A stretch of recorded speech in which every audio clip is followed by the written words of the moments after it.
अब हम भगवान महावीर पुराण में आगे भगवान की दीक्षा कल्याणक का वर्णन आ रहा है। तो उस दीक्षा कल्याणक में सहभागी होने के लिए अपने मन से तैयार होते हैं। भाव से हम सब उस दीक्षा कल्याणक में पहुंच जाते हैं। वीरम वीराग्रिमं नौमि महासंवेग भूषितम मुक्तिकांता सुखासक्तम विरक्तम कामजे सुखे। बलवानों में मुखिया, महान वैराग्य से शोभायमान, मोक्ष के सुख में लीन और कामजनित सुख से विरक्त ऐसे महावीर प्रभु को मैं नमस्कार करता हूँ।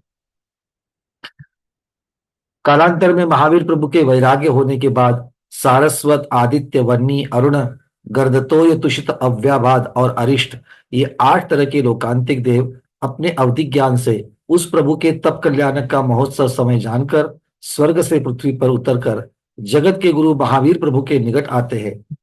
कैसे है वे देव? पहले जन्म में, मतलब ये लोकांतिक देव किस प्रकार के हैं उनकी चर्चा हो रही है।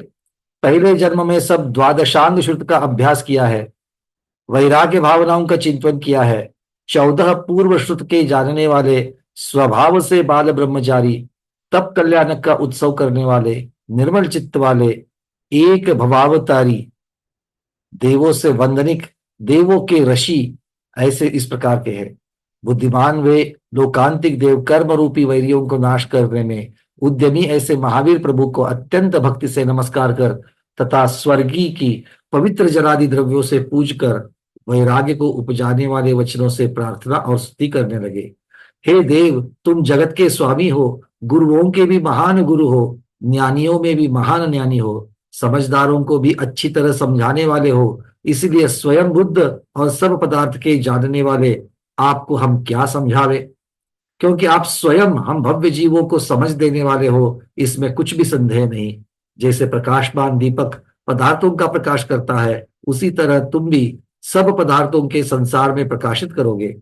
किंतु देव, हमारा ऐसा नियोग है, हमारा कर्तव्य है कि आपको संबोधन करने में स्तुति के बहाने से भक्ति प्रेरणा करती है, क्योंकि आप 3 ज्ञान रूपी नेत्र वाले ही है, उपादेय के जानने वाले हो। तुमको कौन शिक्षा दे सकता है, कौन आपको पढ़ा सकता है?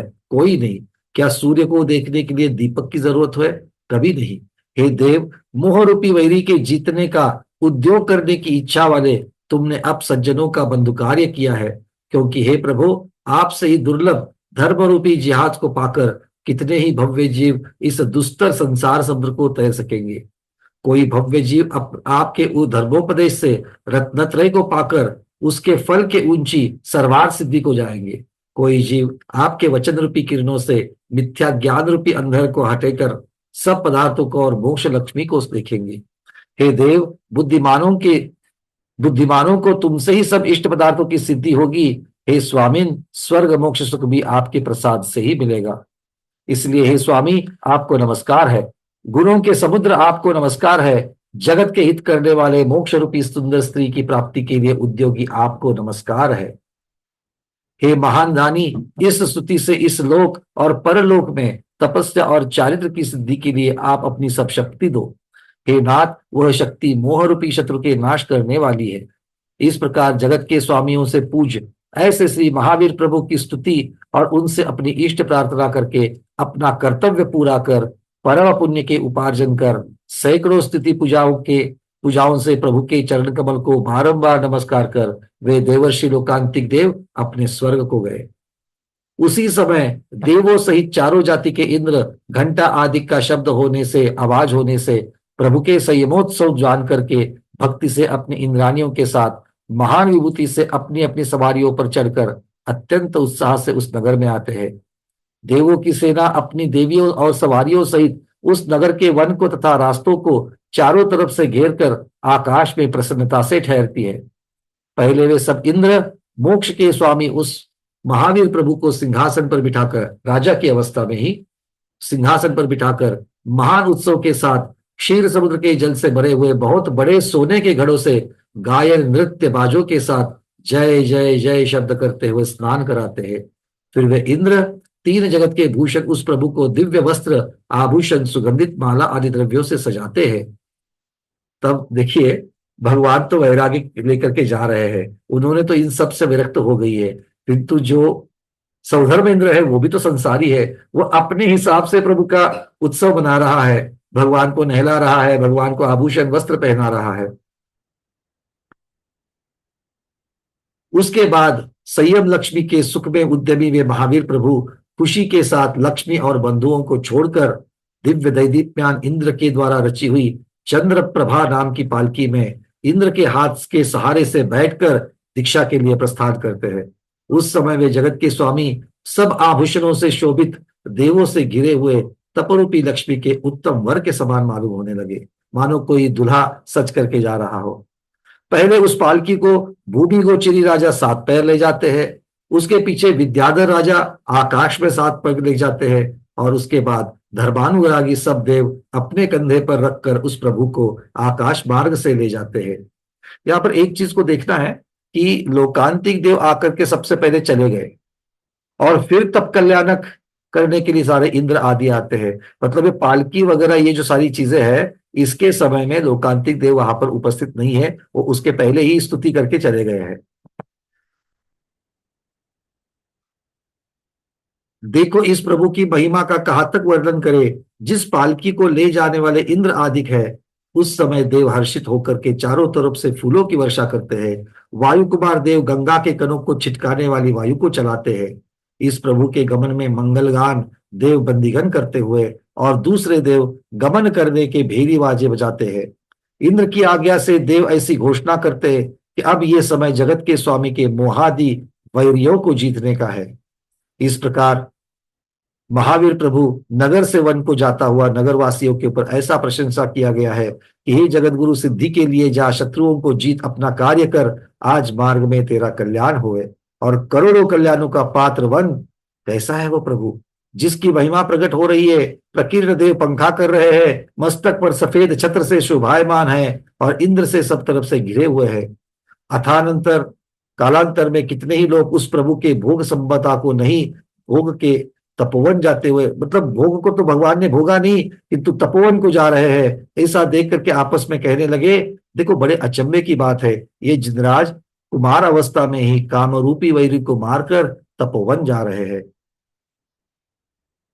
ऐसा सुनकर के कोई कहने लगा, देखो सच है कि वैराग्य के बिना मन निस्पृह हो सकता है, इत्यादि वार्तालाप से कोई तो स्तुति कर रहे थे, कोई पूर्वासी नमस्कार करते हैं और कोई तमाशा देखने लगे।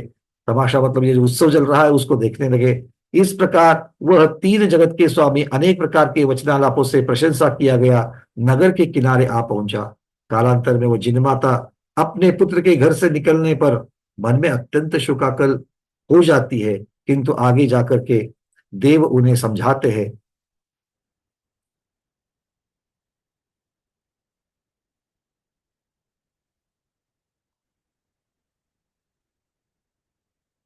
ठीक।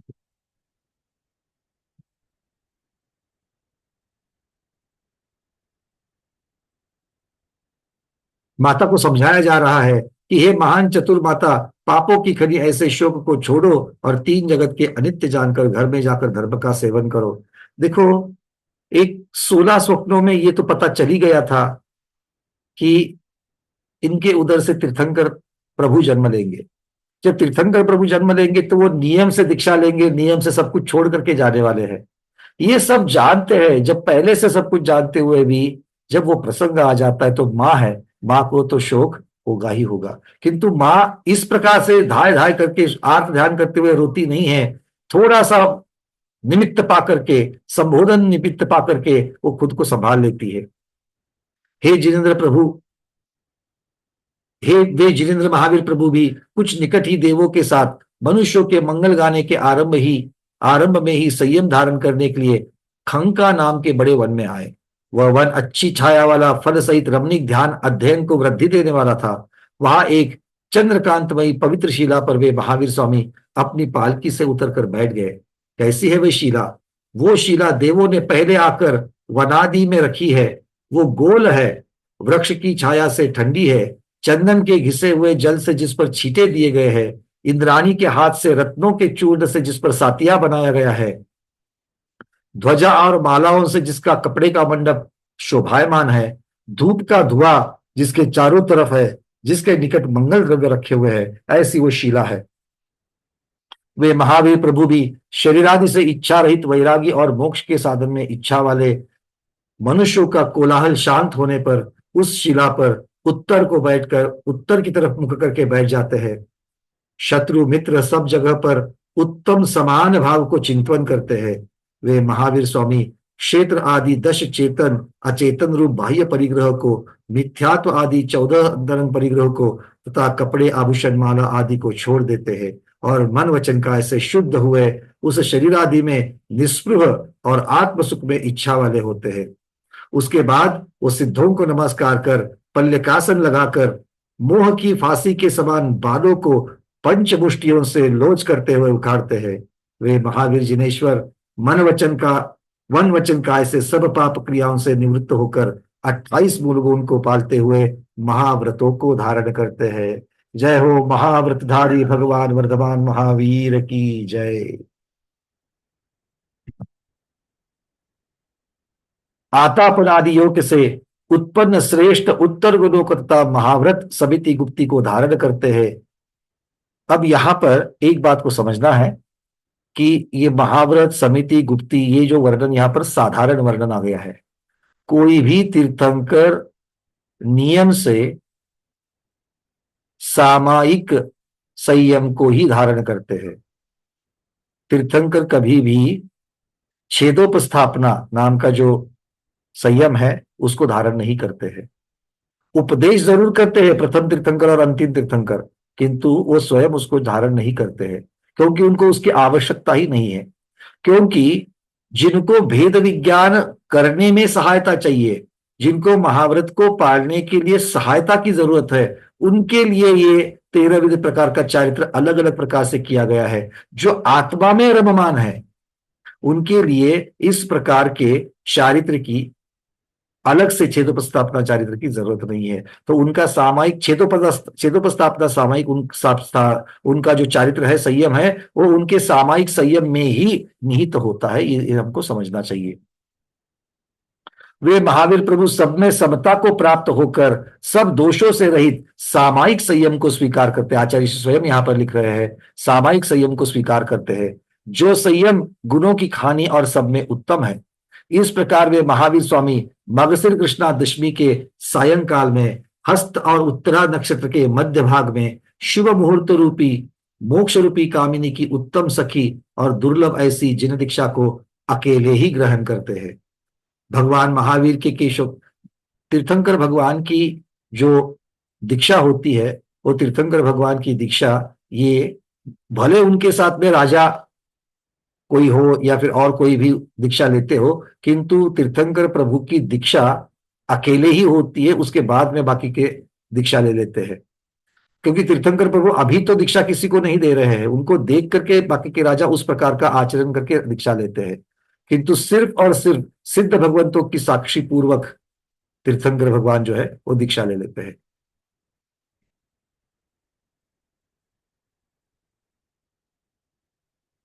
भगवान महावीर के केशों को मस्तक बहुत काल तक रहने से पवित्र हुए हैं। वो जो केश जो लुंचन करके निकाले गए हैं, किंतु ये बहुत समय तक वीर प्रभु के शरीर से लगे हुए थे और वो पवित्र हो गए हैं, ऐसा समझकर इंद्र अपने हाथ से प्रकाशमान रत्नों के पिटारे में उन केशों को रख देता है और पूजा करके दिव्य वस्त्र से ढककर बड़े उत्सव के साथ ले जाकर के क्षीरोदधि समुद्र के स्वभाव में शुद्ध जल में डालते हैं। देखो, जिनेश्वर के आश्रय से वे काले अचेतन केश भी पूजा को प्राप्त होते हैं, तो साक्षात जिनेश्वर से पुरुषों को क्या इष्ट सिद्धि प्राप्त नहीं हो सकती है? सब हो सकती है। इस संसार में जिनेन्द्र भगवान के चरण कमलों के आश्रय से जैसे यक्ष सम्मान पाते हैं, उसी तरह अरहंत प्रभु का सहारा लेने वाले नीच पुरुष भी पूजे जाते हैं। क्या कह रहे हैं? देखो यहाँ पर जिनेन्द्र भगवान के चरण कमल का आश्रय यक्ष यक्षिणी लेते हैं, और इसीलिए भगवान की प्रतिभा के साथ जब उनका अभिषेक होता है तब इनका भी अभिषेक अपने आप हो जाता है। तो जब यक्ष और यक्षिणी ये भी सिर्फ भगवान का चरण सानिध्य पा करके वो सम्मान को प्राप्त होते हैं, तो दूसरों की क्या कथा। कालांतर में महावीर प्रभु दिगंबर स्वरूप को धारते हुए तपे हुए सोने के समान शरीर वाला स्वाभाविक कांति दीप्ति आदि तेज का पुंज और भी निखर जाता है। संतुष्ट हुए इंद्र उस महावीर परमेश की गुणों की स्तुति करते हुए, हे देव, इस संसार में तुम ही परमात्मा हो, जगत के महान गुरु हो, तुम ही गुणों के समुद्र हो, जगत के स्वामी हो, तुमने ही शत्रुओं को जीत लिया, अति निर्मल तुम ही हो। इस प्रकार वर्णन करते हैं, स्तुति करते हैं, और स्तुति करने के बाद इस प्रकार से अंत में स्तुति करते हैं कि सब परिग्रह से रहित गुण संपदाओं से युक्त मुक्ति के महान प्यारे ऐसे हे जिनेश्वर, तुमको नमस्कार हो। हे नाथ, अतीन्द्रिय सुख में मन लगाने वाले वैरागी, उपवास करने वाले किंतु शुक्ल ध्यान रूपी अमृत का भोजन करने वाले ऐसे आपको नमस्कार हो। हे देव, दीक्षित चार ज्ञान चक्षु के धारण करने वाले स्वयं बुद्ध तीर्थेश बाल ब्रह्मचारी। अब चार ज्ञान चक्षु क्यों कहा है? क्योंकि भगवान को जन्म से तो मतश्रुत अवधि ज्ञान तो था ही, और दीक्षा लेते ही मनपर्य ज्ञान भी प्रकट हो चुका है, इसलिए भगवान अब चार ज्ञान चक्षु के धारी हो गए हैं। अथानंतर कालांतर में वो महावीर प्रभु निश्चल अंग हुआ कर्म रूपी शत्रुओं का नाश करने वाले योग को रोकने रूप ध्यान रख के पत्थर की मूर्ति के समान बैठते हैं, अर्थात प्रतिभा योग धारण कर लेते हैं। उसी समय उस ध्यान से उनको चौथा मनपर्य ज्ञान प्रकट हो जाता है। निश्चय से वो केवल ज्ञान होने का सूचक है। इस प्रकार ये कौन सा मनपर्य ज्ञान होता है? दो प्रकार के मनपर्य है, रुजुमती और विपुलमती। ये नियम से विपुलमती मनपर्य ज्ञान के ही धारक होते हैं। इस प्रकार श्री सकल कीर्ति देव विरचित महावीर पुराण में भगवान के दीक्षा कल्याण को कहने वाला 12वां अधिकार पूर्ण हुआ। 13वां अधिकार, निस्संगम विगता बाधम मुक्तिकांता सुखोत्सुकम ध्यानारूढ़म महावीरम वंदे विरगुणाप्तये। परिग्रह रहित, बाधा रहित, मोक्ष श्री के सुख को चाहने वाले और ध्यान में लीन ऐसे श्री महावीर प्रभु को उनके गुणों की प्राप्ति के लिए मैं नमस्कार करता हूँ। कालांतर में महावीर प्रभु 6 महीने आदि अनशन तप करने में अत्यंत समर्थ होते थे, तो भी दूसरे मुनीश्वरों की चर्या मार्ग की प्रवृत्ति दिखाने के लिए पारणा करने की वृद्धि करते हैं। अर्थात स्वयं तो 6 महीने का अनशन तप कर सकते हैं, वज्र वृषभ नारा सहदन है, कर सकते हैं, किंतु अब ये अंतिम तीर्थंकर है और इनको देख करके जो मुनिराज हुए हैं, ये चतुर्थ काल के अंत वाले मुनिराज है। अब इनका सहनन, बाकी सब मुनियों का सहनन, वज्र वृषभ नारा सहनन होवे ही, ये जरूरी नहीं है, और इसीलिए उन पर करुणा करके उनको मार्ग दिखाने के लिए वे पारणा करने की ओर अग्रसर होते हैं। जो पारणा शरीर की स्थिति रखने वाला है, बाद में वे इर्यापत शुद्धि से चलते हुए ऐसा कुछ विचार करते हुए कि ये निर्धन है, ये धनवान है, इसका आहार शुद्ध है या नहीं, अपने चित्त में 3 प्रकार का वैराग्य चिंतन करते हुए वे प्रभु दानियों को संतोष करते हुए स्वयं आहार, शुद्ध आहार ढूंढते हुए चलते हैं। ना तो बहुत धीरे चलना और ना ही एकदम तेजी से चलना, इस प्रकार पैर रखते हुए क्रम से वे महावीर प्रभु कूल नाम के रावणिक नगर में प्रवेश करते हैं। वहां का कूल राजा उत्तम पात्र श्री जिनेन्द्र भगवान को देख करके कठिनाई से पाए हुए खजाने की तरह मन में अत्यंत आनंदित होता है। फिर वह धर्म बुद्धि राजा जिनेन्द्र भगवान को 3 प्रदक्षिणा देता है, पृथ्वी पर 5 अंग रख करके प्रणाम करता है और तिष्ठो तिष्ठो ऐसा खुशी के साथ कहता है। फिर उन प्रभु को ऊंचे पवित्र स्थान पर बिठाकर उनके चरण कमलों को शुद्ध जल से धोकर उस प्रक्षालित जल को सब अंग में लगाकर वह राजा जलादि 8 तरह की प्रासुक द्रव्य से पूजन करता है, अर्थात नवोपचार विधि, नवदा भिक्ति करता है। सब फिर ऐसा विचार करता है कि आज मैं पुण्यात्मा हुआ, सुपात्र के लाभ से अब मेरा गृहस्थपना सफल हुआ। वह राजा मन की शुद्धि करता है। हम लोग समझ सकते हैं, हमारे घर में अगर परिधान करके कोई मुनि महाराज, कोई माता जी अगर चौका लगाती है तो, और उनका निरंतर आहार होने के बाद हम कितना आनंदित होते हैं। अब बोलो, अगर आप परिधान के लिए खड़े हैं और साक्षात महावीर भगवान अगर वहां पर चर्या के लिए अगर आ जावे तो परिधान करते वक्त हमारी अवस्था क्या हो जाएगी?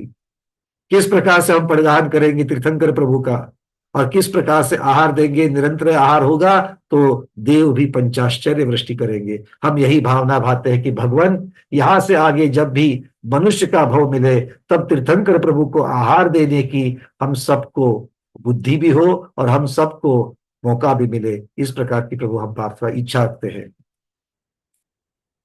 हे देव, हे नाथ, आज मैं धन्य हूं, आपने अपने आगमन से मेरा घर अति पवित्र कर दिया। ऐसा कहकर के वचन की शुद्धि करता है।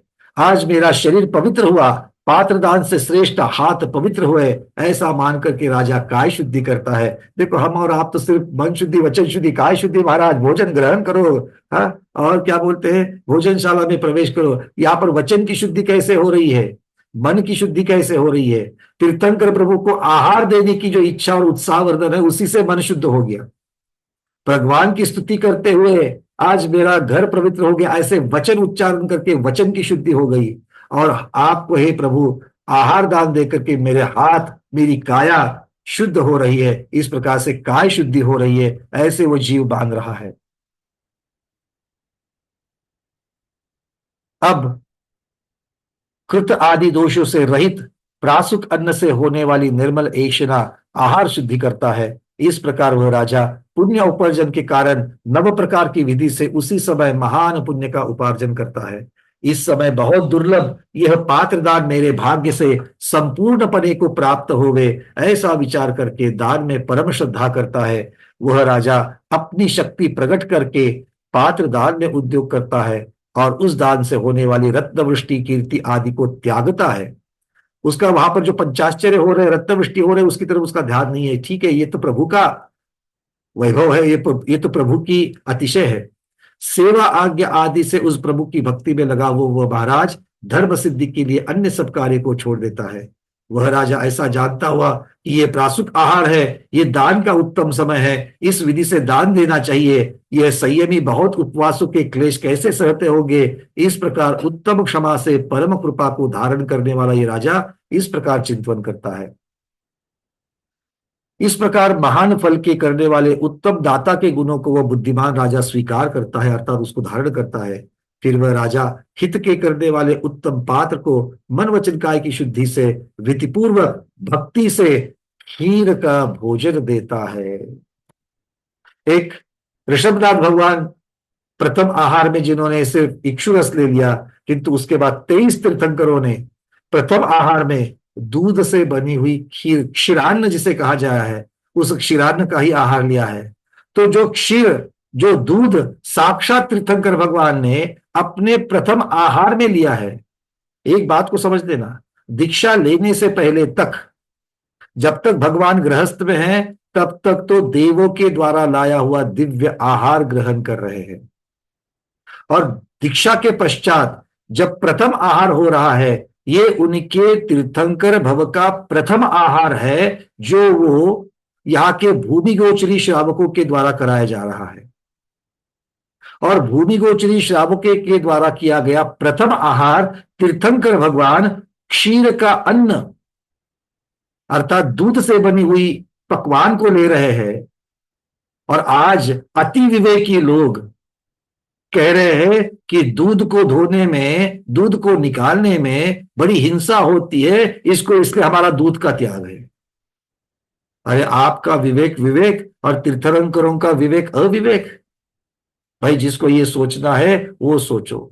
हम तो तीर्थंकरों के मार्ग पर चलने वाले हैं। तीर्थंकरों के द्वारा जो कृति की गई है उसमें 1% 1% भी हम लोग अपना विवेक और बुद्धि नहीं लगाएंगे, क्योंकि जो तीर्थंकरों ने किया है आंख बंद करके हम लोग करेंगे और उसी मार्ग पर चलेंगे, वही सच्चा मार्ग है।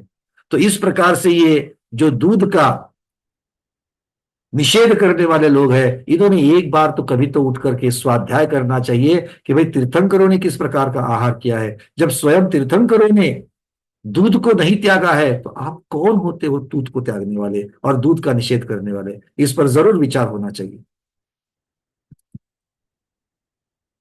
महान फल के खीर का भोजन देता है। वह आहार प्रासुक, स्वादिष्ट, निर्दोष तप की वृद्धि करने वाला और भूख प्यास को शांत करने वाला था। उस समय उस दान से खुश हुए देव पुण्योदय से राजा के आंगन में आकाश से रत्नों की वर्षा करते हैं। अमूल्य रत्नों की मोटी धारा के साथ साथ फूल और सुगंध जल की भी वर्षा होती है। उसी समय आकाश में धुंधुली बाजे बज करके बहुत मंगलमयी वातावरण में ध्वनि होती है। ऐसा मालूम होता है जैसे मानो दाता के महान पुण्य और यश को ही वो वर्धन कर रहा है। उस समय देव जय जय आदि शब्दों के साथ श्रेष्ठ वचन कहते हुए कहते हैं, प्राणियों, उत्तम पात्र से महावीर प्रभु दाता को संसार समुद्र से तारने वाला है, और ये दाता भी महान धन्य है जिसके घर में जिनराज आए। ये उत्तम दान पुरुषों को स्वर्ग मोक्ष का कारण है। देखो, इस लोक में जैसे पात्र दान के प्रभाव से अमूल्य करोड़ों रत्न की प्राप्ति होती है और निर्मल यश फैलता है, उसी तरह परलोक में भी अमूल्य संपदाएं स्वर्ग और भोग भूमि मिलती है। उस वर्षा के होने से राजमहल की आंगन के रत्नों की ढेरियों से भर गया। उसे देख करके कोई बुद्धिमान आपस में कहने लगे, दान का उत्तम फल यहाँ पर भी देखो कि जिसके प्रभाव से राज मंदिर रत्नों की वर्षा से पूरित हो रहा है। एक बात जान लेनी चाहिए, आज जगह जगह पर कोई मुनिराज माता जी का अगर पदार्पण होने वाला है तो पहले ही जाकर के श्रावक बता देते हैं, महाराज जी कृपा करे यहाँ पर ना आवे, यहाँ पर चौका लगाने वाला कोई नहीं। अगर आ रहे हो तो आपके साथ में चौके की व्यवस्था है क्या महाराज जी? यहां तक पूछने की श्रावकों की कथा हो रही है।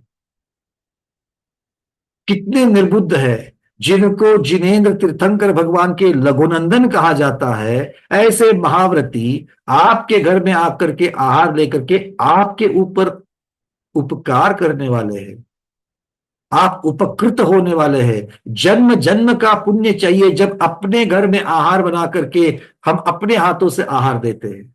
जन्म जन्म का पुण्य चाहिए, एक जन्म का नहीं बोल रहा हूं। दूसरे के चौके में लास्ट में मिनट में जाकर के वही के दो चीजें उठा करके महाराज जी के हाथ में लग जाना, नमस्ते महाराज जी बोल करके निकल के जाना, या बाहर से सिर्फ अनुमोदना देना, भाई पुण्य तो मिलेगा, किंतु सच्चा पुण्य किसमें है? अपने घर में प्रासुक अपनी सामग्री के साथ में चौका बनाओ और खड़े होकर के पड़गान के साथ बड़ी भक्ति के साथ में गुरुओं का चौका करो। वो जो चौका होगा वो अक्षय पात्र से कोई कम नहीं होगा।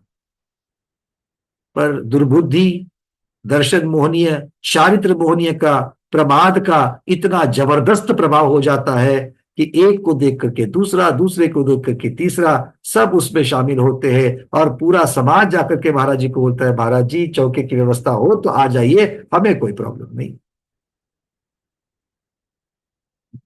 बड़ी माता जी हमेशा कहती है, 24 घंटे में एक मुट्ठी अनाज का तो आप दान करने वाले हैं, आहार कराने वाले हो। एक मुट्ठी अनाज के बदले में आप साधु की परीक्षा करोगे कि ये साधु कैसा है, कौन है, क्या है? अरे आप तो घर में रहते हो, ठंड में कंबल लेते हो, गर्मी में फैन लगाते हो, एसी कूलर लगाते हो, ये तो सब नहीं कर रहे हैं। पद विहार कर रहे हैं, नंगे बदन चल रहे हैं, 24 घंटे में एक बार आहार पानी के साथ कर रहे हैं, औषधि उसी समय ले रहे हैं, रोगों का मुकाबला कर रहे हैं। क्या ये अतिशयकारी चर्या नहीं है? क्या ये चर्या तुमको नहीं दिखती है? क्या इतना अतिशय सफिशिएंट नहीं है कि आपको आपके मन में उनके प्रति सद्भावना आ जाए, आपको उनके प्रति पूज्यता का भाव आ जाए? इसीलिए जब भी चौका लगाने का मौका मिले जरूर चौका लगाना चाहिए। ऐसा सोच करके लगाना चाहिए कि मेरा पुण्य जागृत हो रहा है, इसलिए मुझे यह अवसर मिल रहा है। इस उत्तम दान से राजा भी कवि पारना के दिन, अब यहां से आगे तदनंतर महावीर भगवान बहुत देश तथा अनेक नगर ग्राम वनों में भ्रमण करते हैं। अब तक तो कोई उपदेश नहीं है, क्योंकि तीर्थंकर भगवान जब तक केवल ज्ञान नहीं होता है तब तक उपदेश नहीं करते हैं। वो हमारे और आपके जैसे विद्वान के जैसे नहीं है कि 4 किताबें पढ़ ली, 2 ग्रंथ पढ़ लिया और जूम मीटिंग चालू कर ली। ऐसा तीर्थंकर भगवान नहीं करते हैं। वो जब तक संपूर्ण ज्ञान नहीं होता है, केवल ज्ञान जब तक नहीं होता है, तब तक अपने मुख से उपदेश का एक शब्द तक नहीं निकालते हैं, और इसीलिए उनको हितैषी कहा गया है। वो ध्यान आदि की सिद्धि के लिए रात्रि को सिंह के समान अकेले गुफा, श्मशान, निर्जन वन में रहते हैं और 6, 8वें उपवास के आदि लेकर के 6 महीना तक के अनशन तप को करते हैं। कभी पारना के दिन अवमौदर्य तप करते हैं, कभी लाभांतराय के अजमाने के लिए पाप की हानि के अर्थ के चतुष्पथाधिक की प्रतिज्ञा करके वृत्ति परिसंख्यान तप लेते हैं, अर्थात ऐसी कठिन कठिन चर्या को लेते हैं क्या मुझे लाभांतराय होने वाला है कि नहीं है, अपनी स्वयं की परीक्षा लेते हैं। कभी निर्विकार करने वाले रस त्याग तप को भी कभी उत्तम ध्यान के लिए वनादिक में विविक्त शय्यासन तप करते हैं। वर्षा ऋतु में महावीर प्रभु झंझावात से घिरे हुए वृक्ष के नीचे धैर्य रूपी कंबल ओढ़े हुए महान समाधि की धारण करते हैं। शीतकाल में चौराहे पर नदी के किनारे ध्यान लगाते हैं, और जिसने वृक्षों को जला दिया है ऐसे ठंडी को ध्यान रूपी अग्नि से जलाते हैं। गर्मी के दिनों में सूर्य की तेज किरणों से तपी हुई ऐसे पर्वत की शिला पर ध्यान रूपी अमृत का छिड़काव करते हैं, ठहरते हैं। इत्यादि काय क्लेश तप को शरीर के सुख की हानि के लिए सेवन करते हैं। इस प्रकार अत्यंत कठिन 6 तरह का बाह्य तप पालते हुए प्रायश्चित आदि तप की आवश्यकता ना होने से वे महावीर प्रभु प्रमाद रहित और जितेंद्रिय होते हैं। क्योंकि प्रभु को हमेशा ही प्रभु सामायिक में ही रहते हैं।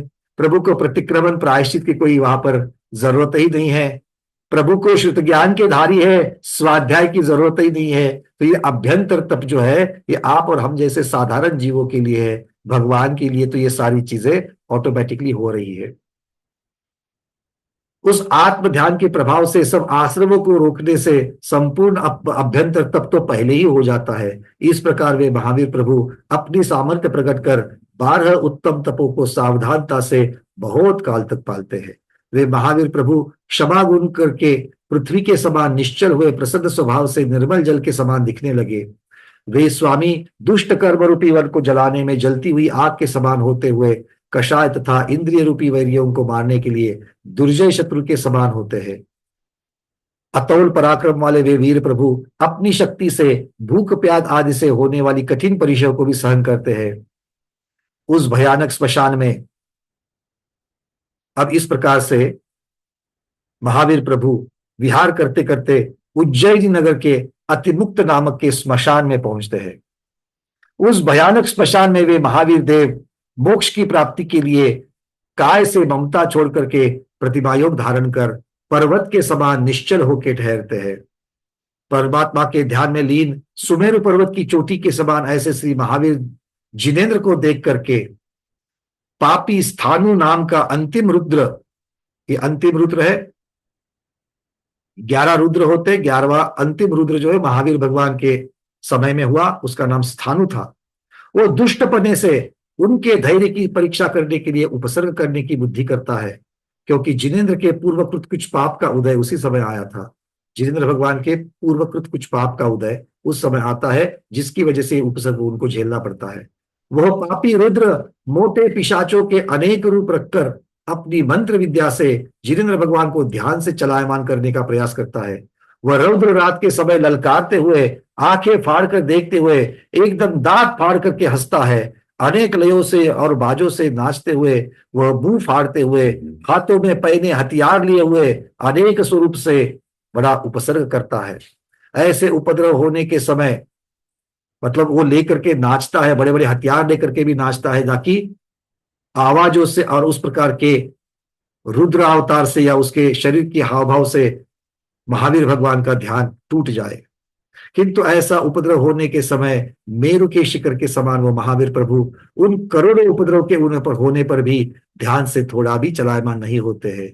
उसके बाद वह पापी रुद्र श्री जिनेन्द्र भगवान को निश्चल जानकर धूर्त सर्प, सिंह, हाथी, हवा, अग्नि आदि दूसरों कारणों से तथा भयानक वचनों से उपद्रव देना शुरू करता है, तो भी वह महावीर भगवान अपने स्वरूप से कुछ भी चलायमान नहीं होते हैं। उसके बाद पापों के कमाने में चतुर वह दुष्ट उन महावीर प्रभु को धीरता वाले और महाबुद्धिमान जानकर अन्य भी परिचय देता है।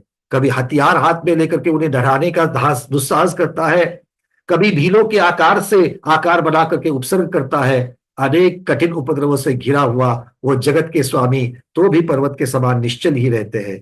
आचार्य कहते हैं कि कभी अचल पर्वत चलायमान हो जावे तो हो जावे, किंतु योगियों का चित्त सैकड़ों घोर उपद्रवों से थोड़ा भी चलायमान नहीं होता। वे ही पुरुष इस लोक में धन्य हैं जिनका चित्त ध्यान में ठहरा हुआ सैकड़ों घोर उपद्रवों से थोड़ा भी विकार रूप नहीं होता। मुझे यहाँ पर उन सब उपसर्ग विजयी, घोरोपसर्ग विजयी और अंतकृत केवली जो हुआ है, ऐसे उपसर्ग केवली हो, अंतकृत केवली हो, किस प्रकार से वो चलायमान नहीं होते हैं, उसकी याद आ जाती है। तीर्थंकर भगवान भी इसी प्रकार से वहां पर निश्चल खड़े हैं। उसके बाद वही रुद्र निश्चल स्वरूप वाले महावीर भगवान को देख करके अब लज्जित हो जाता है और स्तुति करना प्रारंभ करता है। हे देव, इस संसार में तुम ही बलवान हो, जगत के गुरु हो, वीरों में वीर हो, इसीलिए आप महावीर हो।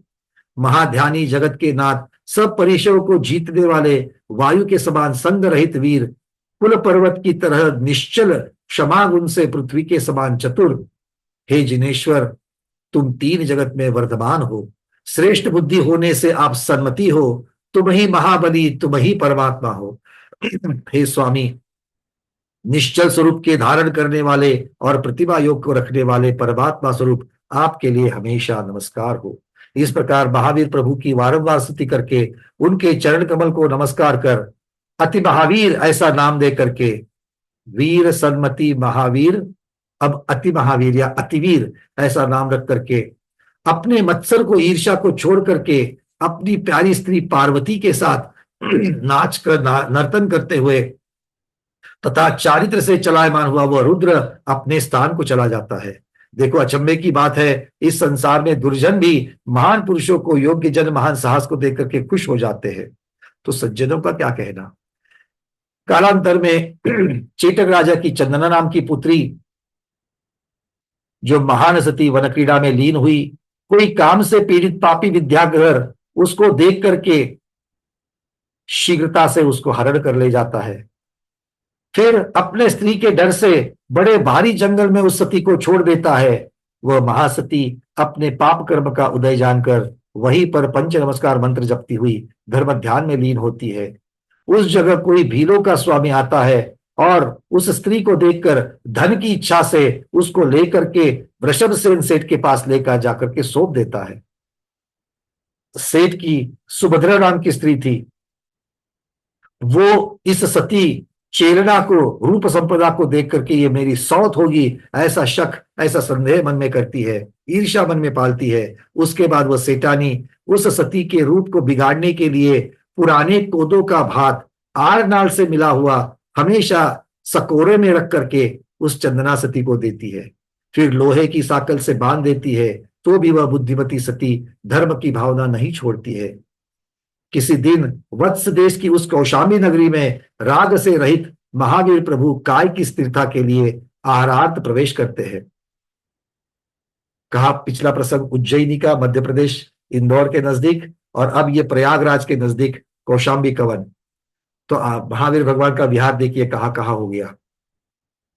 अब महावीर प्रभु काय की स्थिरता के लिए आहारार्थ प्रवेश करते हैं। ऐसे उत्तम प्रात्र प्रभु को देखकर वह सती बंधन से रहित हो जाती है और पुण्य के उदय से पात्र दान के लिए वह चंदना प्रभु के पास आती है।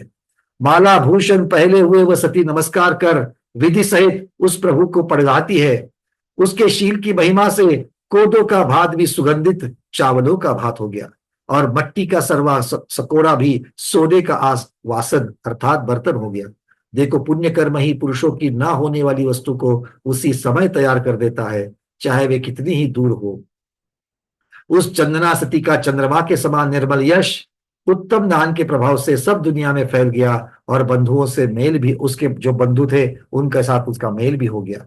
कालांतर में वे महावीर भगवान भी छद्मस्त अवस्था में मौनी होकर विहार करते हुए 12 वर्ष बीत जाते हैं और जृंभिका गांव के बाहर मनोहर वन में रुजुकला नदी के किनारे पर महान रत्नों की शिला पर शाल वृक्ष के नीचे प्रतिमा योग धारते हैं और षष्ठोपवासी हो जाते हैं। षष्ठोपवासी होकर के अर्थात 6 दिन का उपवास लेकर के भगवान अब ध्यान कर रहे हैं, ज्ञान की सिद्धि के लिए ध्यान करते हैं। 18,000 शील रूपी बख्तर पहने हुए 84 लाख गुणों से भूषित महाव्रत अनुपेक्षा शुभ भावना रूप वस्त्र से सजे हुए, संवेग रूपी गजराज पर चढ़े हुए, चारित्र रूपी युद्ध भूमि में खड़े, रत्नत्रय रूपी महाबाणों को धारण किए हुए, तपरूपी धनुष को हाथ में लिए हुए, ज्ञान दर्शन रूपी फनिच चढ़ाए हुए, गुप्त आदि सेना से घिरे तथा अन्य भी सामग्री से शोभायमान वो महान योद्धा वीर महावीर प्रभु बहुत दुष्ट कर्म रूपी शत्रु को मारने के लिए शीघ्र ही उद्यम करते हैं। उसमें सबसे पहले कर्मों के नाशक शरीर रहित ऐसे सिद्धों के सम्यक्त्व आदि 8 गुणों को मोक्ष के लिए चाहते हुए प्रभु ध्यान करने लगे। जो सिद्धों के गुणों को चाहने वाले हैं उन्हें क्षयिक सम्यक्त्व, अनंत केवल ज्ञान, क्षयिक सम्यक्त्व, अनंत केवल ज्ञान, केवल दर्शन, अनंत वीर्य, सूक्ष्मत्व, अवगाहन, अगुरु लघु, अव्याभाद, इन 8 उत्तम गुणों का ध्यान हमेशा करना चाहिए। फिर वे विवेकी प्रभु निर्मल चित्त से सदा आज्ञा विचय आदि 4 महान धर्म ध्यान का चिंतन करते हैं। पहली 4 कषाय, मिथ्यात्व की 3 प्रकृति, तिर्यंज आयु, देव आयु, नरक आयु, ये 10 कर्म रूपी वैरू इस प्रभु के चौथे से 7वें गुण स्थान में ठहरने पर डर के मारे आप ही नष्ट हो गए। उन बड़े कर्म रूपी वैरियों का नाश करने से जय को प्राप्त हुए वो महावीर प्रभु उत्तम योद्धा के समान शुक्ल ध्यान रूपी महान हथियार को लिए मोक्ष महल चढ़ने के लिए तैयार हो जाते हैं और क्षपक श्रेणी पर चढ़ करके अपना उद्यम करते हैं। स्थान वृत्ति नाम का दुष्ट कर्म, निद्रा निद्रा, प्रचला प्रचला, नरक गति, तिर्यंच गति, एकेंद्रिय, 2 इंद्रिय, 3 इंद्रिय, 4 इंद्रिय, 4 जाति, अशुभ नरक गति, प्रायोज्ञानुपूर्वी, तिर्यक गति, तिर्यक प्रायोज्ञानुपूर्वी, आतप, उद्योत, स्थावर, सूक्ष्म, साधारण, इन 16 कर्म रूपी वैरियों को उत्तम सुबट की तरह मारते हैं। फिर वे महायोद्धा स्वामी पहले शुक्ल ध्यान रूपी तलवार से अपने आप अनिवृत्तिकरण नामक 90वें गुण स्थान के पहले भाग में ठहरते हैं। पुनः उसी गुण स्थान के दूसरे भाग में चारित्र की घातक 8 कषायों को, तीसरे भाग में नपुंसक वेद को, चौथे भाग में स्त्री वेद को, 5वें भाग में हस्यादि 6 को, छठे भाग में पुरुष वेद को, 7वें भाग में संज्वलन क्रोध को, 8वें भाग में संज्वलन मान को, 9वें भाग में संज्वलन माया को उसी शुक्ल ध्यान से नष्ट करते हैं। उसके बाद अब वे धीर वीर महावीर भगवान 10वें गुण स्थान की भूमि पर चढ़ करके सूक्ष्म संज्वलन लोभ को भी चौथे ध्यान से मारकर क्षीण कषाई होते हैं। अब यहाँ पर चौथे ध्यान से ये शब्द आ गया है। शुक्ल ध्यान तो अभी भी पहला ही है, धर्म ध्यान की अपेक्षा से रूपातीत ध्यान यहाँ पर चौथा ध्यान कह सकते हैं, क्योंकि किसी अपेक्षा से धर्म ध्यान को भी 10वें गुण स्थान तक माना है। ठीक है, तो इसका सही अर्थ यहाँ पर लगाना है।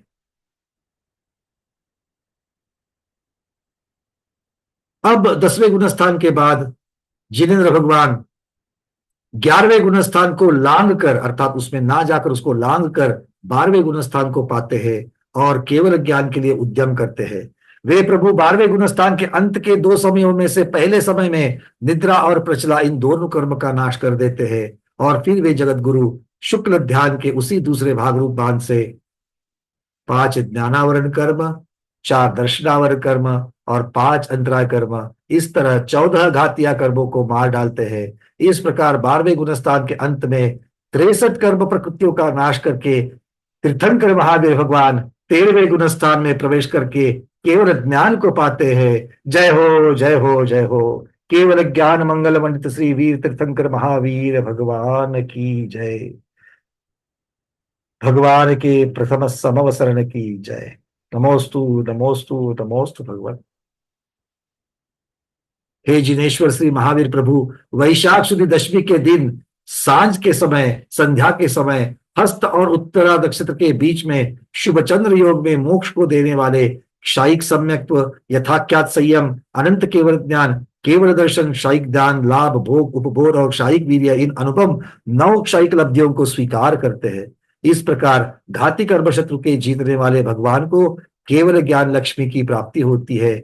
आकाश में बाजे बजने लगते हैं, पुष्प की वर्षा होने लगती है, सभी इंद्र परम भक्ति से उन प्रभु को प्रणाम करते हैं। 8 दिशाएं निर्मल हो जाती है, आकाश भी निर्मल होता है, मंद सुगंध ठंडी पवन बहती है, इंद्रों के आसन कंपायमान होते हैं और तीर्थंकर भगवान के लिए कुबेर शीघ्र ही समवसरण संपदा की रचना करता है।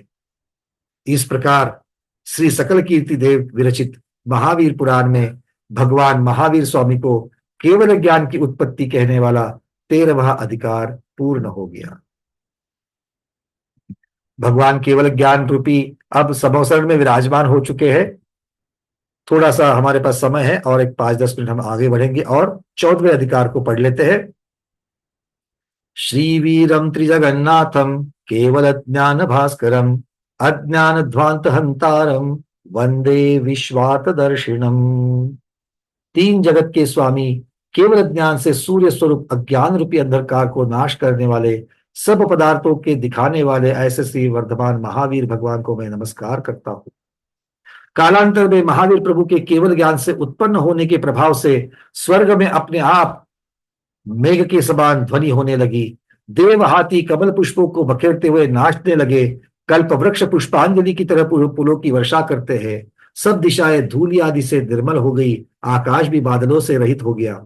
इंद्रों के आसन कंपित होने लगे। इंद्रों के मुकुट अपने आप झुकने लगे। इस तरह ये आश्चर्य स्वर्ग में अपने आप केवल ज्ञान की सूचना देता है। इन चिन्हों से इंद्र प्रभु के केवल ज्ञान को जानकर आसन से उठकर प्रभु की भक्ति से नम्र हुए धर्म में उत्सुक हो जाते हैं और भगवान को साष्टांग प्रणाम करते हैं। उस समय ज्योतिषी देवों की यहाँ महान सिंहनाद हुआ। सिंहासन कंपित हुए। भवनवासी के महलों में शंख की ध्वनि होती है। गंधर्व देवों के महलों में भेरी बाजने की आवाज होती है। इन आश्चर्य से उन प्रभु के केवल ज्ञान का होना जाकर मस्तक नवाते हुए वो इंद्र ज्ञान कल्याण उत्सव करने के लिए तैयार होकर स्वर्ग से निकल जाते हैं। उस समय वलाहक देव मेघ के आकार कामक नाम का विमान बनाता हुआ, वह विमान जम्बू द्वीप के बराबर रमणीक मोतियों की मालाओं से शोभायमान अनेक रत्नमयी दिव्य तेज से जिसने सब दिशाओं को घेर लिया है, छोटी छोटी घंटियों की आवाज से वाचाल था। उसी समय नागदत्त नाम का अभियोगी जाति का देव बहुत ऊंचे ऐरावत हाथी की रचना करता है। नागदत्त नामी का अभियोगी जाति का देव, वह ऐरावत हाथी ऊंची सूंड वाला, बड़े शरीर वाला, गोल और ऊंचे मस्तक वाला, बलवान, दिव्य व्यंजन लक्षणों से युक्त शरीर वाला, स्थूल बड़ी अनेक सूंडों वाला, गोल शरीर का धारक, इच्छित रूप बनाने वाला, जिसकी श्वास उच्छ्वास सुगंधित लंबी बड़े होठों वाला दुंदुभी बाजों के समान है।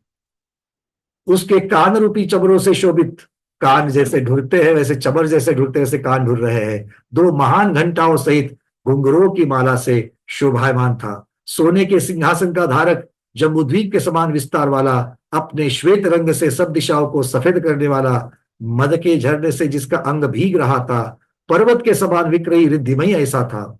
उस हाथी के, अब देखो ऐरावत हाथी का वर्णन आ रहा है। उस हाथी के 32 मुंह और हर एक मुंह में 8-8 दांत, मतलब 32 सूंड है उसकी और हर एक मुख में 32 मुख है, तो उसके हर एक मुख में 8-8 दांत है। हर एक दांत पर रमणीक तालाब भरे हुए हैं। प्रत्येक सरोवर में एक एक कमलिनी है। हर एक कमलिनी के आसपास 32-32 कमल, प्रत्येक कमल के 32-32 रमणीक पत्ते, उन पत्तों के ऊपर दिव्य रूप वाली, बन को हरने वाली 32 अप्सराएं नाच रही है। क्या वर्णन है, देखिए ये ऐसा सब सरोवर एक एक दांत के ऊपर है। तो दांत के ऊपर इतना बड़ा कमलनी के साथ सरोवर, और ऐसे दांतों द्वारा 32 मुख के साथ हर एक के लिए 8-8 दांत, हर एक मुख के लिए 8-8 दांत, कितने हो गए देखो जरा, 32 को 8 से गुणा कर लो, और इस हर एक के ऊपर इतना सरोवर, कितना विशाल ऐरावत हाथी होगा वो। वे अप्सराएं भी लय सहित मुस्कुराती हुई, भोवे मटकाती हुई, मृदंग की ताल से आदि गाती हुई नर्तन करती है। वह इंद्र श्री महावीर स्वामी की केवल ज्ञान की पूजा के कारण आता है। अपने अंग के आभूषणों की किरणों से तेज की खानी समान मालूम होता है। पुरोहित मंत्री आमात्य के समान 33 त्रायंशित देव भी शुभ की प्राप्ति के लिए इंद्र के साथ निकलते हैं। सामानिक जाति के 84,000 देव भी निकलते हैं। 12,000 देवों सहित आभ्यंतर पारिषद, 14,000 देवों सहित मध्यम पारिषद, 16,000 देवों सहित बाह्य पारिषद, इस प्रकार 3 देव सभाएं के इंद्र को वेढ़ती हुई चली जाती है। शिरोरक्षक के समान 3,36,000 देव इंद्र के निकट चलते हैं। कोतवाल के समान लोक के पालने वाले 4 लोकपाल अपने अपने परिवार सहित उस इंद्र के सामने आते हैं। 7 वृषभों की सेना में पहली सेना में 84 लाख दिव्य रूपधारी उत्तम वृषभ, दूसरी से 7वीं सेना में इससे दूने दूने दूने वृषभ जाति के देव थे। इस प्रकार 7 वृषभ सेना उस इंद्र के साथ चलती है। उसी प्रमाण ऊंचे घोड़ों की 7 सेना, मणिमयी रथ, पर्वत सरीखे हाथी, शीघ्र गमन करने वाला पैदल, दिव्य कंठ से श्री जिनेश के उत्सव को गाने वाले गंधर्व और जिनेन्द्र संबंधी गीत तथा बाजों के साथ नाचने वाली अप्सराएं, ये सब हर एक 7 कक्षाओं वाले क्रम से उस इंद्र के आगे चलते हैं। पूर्ववासियों के समान असंख्यात प्रकीर्णक देव भी उस तरह दास कर्म करने वाले अभियोग्य जाति के देव, प्रजा से बाहर रहने वाले किलविषक जाति के देव भक्ति सहित सौधर्म इंद्र के साथ उस महोत्सव में निकलते हैं। घोड़े की सवारी पर चढ़ा हुआ धर्ममूर्ति ईशान इंद्र भी अपनी विभूति सहित भक्तिवंत होकर उस इंद्र के साथ चलता है। सिंह की सवारी पर चढ़कर सानत कुमार इंद्र चलता है। दिव्य बैल पर चढ़ा हुआ महेंद्र इंद्र चलता है। दैदीप्यमान सारस की सवारी, सारस पक्षी जो होता है उसकी सवारी पर चढ़कर देवों सहित ब्रह्म इंद्र चलता है।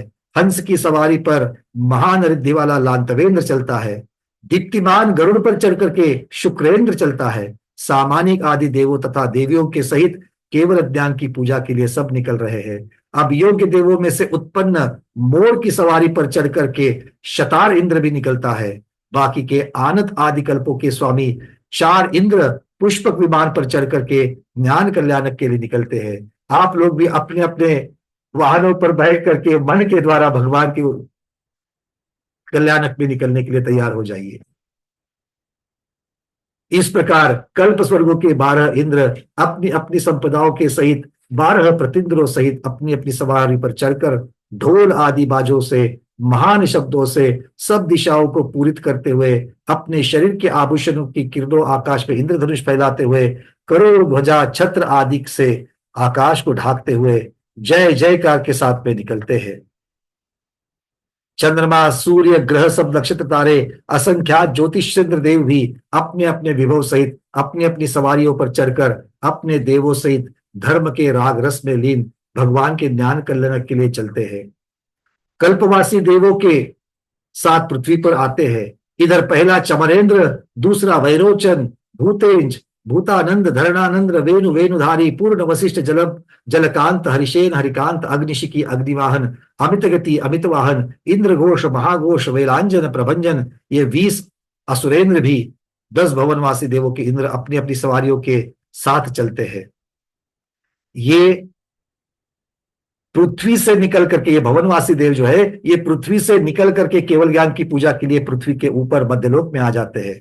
उसके बाद पहला इंद्र किन्नर, किम पुरुष, तत्पुरुष, महापुरुष, अतिकाय, महाकाय, गीतरति, रतिकर्ति, मणिभद्र, पूर्णभद्र, भीम, महाभीम, स्वरूप प्रतिरूपक काल, महाकाल, ये किन्नर आदि के 8 तरह के व्यंतर देवों के 16 इंद्र इतने ही प्रतिन्द्र देवों के सहित अपनी अपनी सवारियों पर चढ़ करके महान संपदा के साथ ज्ञान कल्याणक के लिए पृथ्वी को भेद कर शीघ्र मध्यलोक में आ जाते हैं। ये 4 निकाय के इंद्रदेव और इंद्राणियों से शोभित निमेष रहित नेत्र वाले परमानंद युक्त हस्तकमल को जोड़ते हुए महावीर प्रभु को देखने की उत्कंठा के साथ जय जय जय ऐसे शब्द बोल करके चल रहे हैं। अब जब ये निकले हैं स्वर्ग से तो उनको स्वर्ग से आने के लिए थोड़ा सा समय लगेगा ही लगेगा। क्यों? क्योंकि वो तो आ सकते हैं निमिषार्ध में, किंतु इतने देव चल रहे हैं तो ट्रैफिक तो थोड़ा सा जाम होगा कि नहीं होगा। तो थोड़ा सा उनको आने के लिए, समोसरण की भूमि पर आने के लिए कल तक हमको इंतजार करना पड़ेगा। आज इतना ही रखते हैं, तब तक हम सब भावों से उसी इंद्र सेना के साथ में, क्योंकि थोड़े समय के साथ तो बाद में तो इंद्र की सेना में तो चलना ही चलना है। सौदर्भेंद्र महाराज के साथ तो चलना ही है। किसके लिए? महापद्म भगवान के और सीमंदर स्वामी आदि के कल्याण करने के लिए निकलना है। तो अभी से भावों से उस इंद्र सेना में हम जुड़ जाते हैं और कल शाम तक का विराम लेते हैं। कल शाम भगवान के समोसरण का जो अद्भुत वर्णन है वो शुरू हो जाएगा। तब तक के लिए जैनम जयतु शासनम, जैनम जयतु शासनम, जैनम जयतु शासनम।